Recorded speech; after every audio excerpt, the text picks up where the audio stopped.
Salam əziz abituriyentlər, hər birinizi xoş gördük.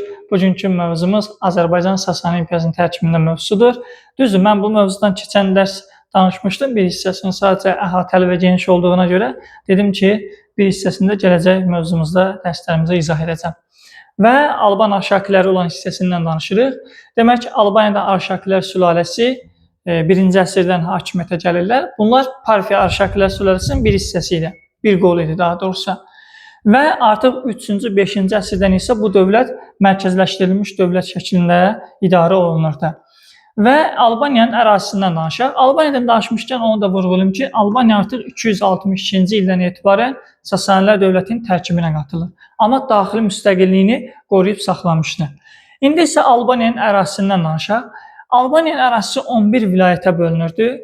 Sərhədləri isə şimalda Qafqaz dağları, cənubda Araz çayı, qərbdə İberiya və yaxud da indiki Gürcüstan deyirik, şərqdə isə Xəzər dənizi ilə əhatə olunmuşdur. Albaniyanın idarə etmə sisteminə baxaq.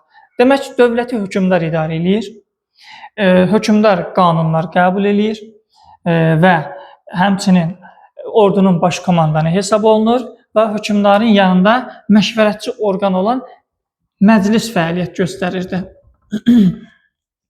Və Alban hökmdarlarının fəaliyyətindən danışaq. Bax, qısa şəkildə, sadə şəkildə izah eləməyə çalışıram ki, yəni testlərə nələr düşür, çox da yormayaq sizi. Birinci Qoçaq Vaçaqan özü 3-cü əsrdə hakimiyyətdə olub, Albaniyanın bütün vilayətlərini birləşdirir və mərkəzləşmiş dövlət yaradır.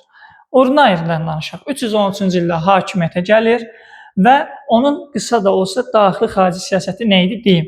Daxili siyasəti bu idi ki, bütpərəstliyə, atəşpərəstliyə qarşı idi və 313-cü ildə xristianlığı ölkə arasında rəsmi dövlət dini elan edir. Yəni, xristianlar artıq açıq şəkildə nə edə bilərdilər? Bu dini etiqad edə bilərdilər. Və xarici siyasəti nə idi? Xarici siyasətdə Sasani Şahənşahı 2-ci Şapurla müttəfiq idi Romaya qarşı mübarizədə. Yəni, artıq 4-cü əsrindən başlayaraq Cənubi Qafqaz uğrunda Sasanilərlə Roma mübarizə aparırdı və burada Albaniya təbii ki, Sasanilərin müttəfiqi kimi vuruşacaq. 359-cu ildə Amit döyüşündə Sasani Alban Birləşmiş Qüvvələri Romanı məğlub eləyir. 371-ci ildə isə Dizrav döyüşündə Romalılar Sasani Alban Birləşmiş Qüvvələr üzərində qalib gəlirlər. Hətta biz bunu köhnə nəşrdə deyirdik ki, 371-ci ildə Albaniya bir sıra vilayətləri də itirdi. Uti, Şəkəsinəkot, Girdiman vilayətlərini və 387-ci ildə Cənubi Qafqaz iki dövlət arasında bölündü. Yəni Roma ilə Sasanilər arasında. Albaniya Sasanilərin təsiri dairəsində qalır və 371-ci ildə itirilən vilayətdə geri qaytarılır. Ondan sonra 2-ci Vaçedən danışaq. 2-ci Vaçe də Arşaki nümayəndəsi idi və artıq 5-ci əsrdə Sasanilər dövlətinə qarşı üsyanlar baş verir. Əvvəlcə bunu qeyd edim ki, bu üsyanların səbəbləri vergilərin artırılması, siyasi narazılıq və farsdilli əhalinin köçürülməsi, bir də Zərdüştü dininin zorla yayılması idi ki, bu səbəblərdən üsyanlar baş verir.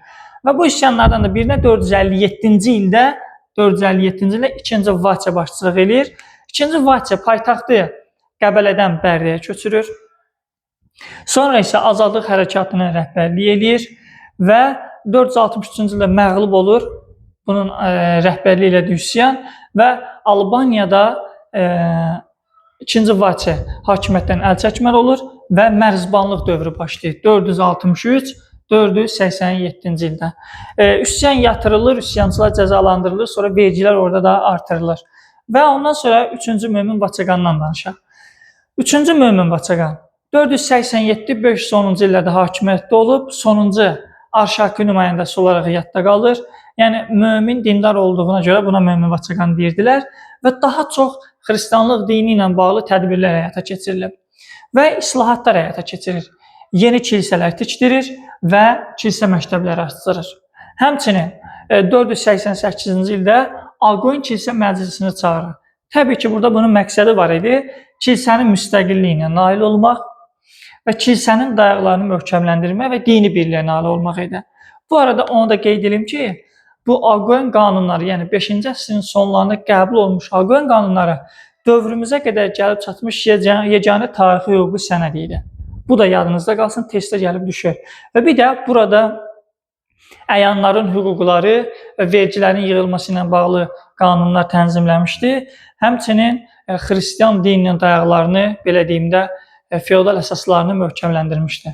Və beləliklə Albaniyada 5-ci əsrdə xristianlıq dini həmçinin daha da möhkəmlənir və feodal münasibətləri daha da inkişaf edir. Və bir şey də əlavə deyim yoldaşlar.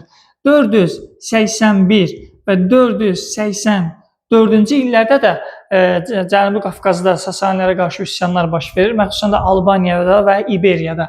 Və 485-ci ildə üsyançılarla şahənşah arasında müqavilə imzalanır. Müqavilədə deyilirdi ki, xristian dininə etiqad edənlər təqib olunmamalı idi və bir də Albaniyanın daxili müstəqilliyi bərpa olunmalı idi. Bu qədər əziz abituriyentlər, sağ olun, hər birinizə uğurlar.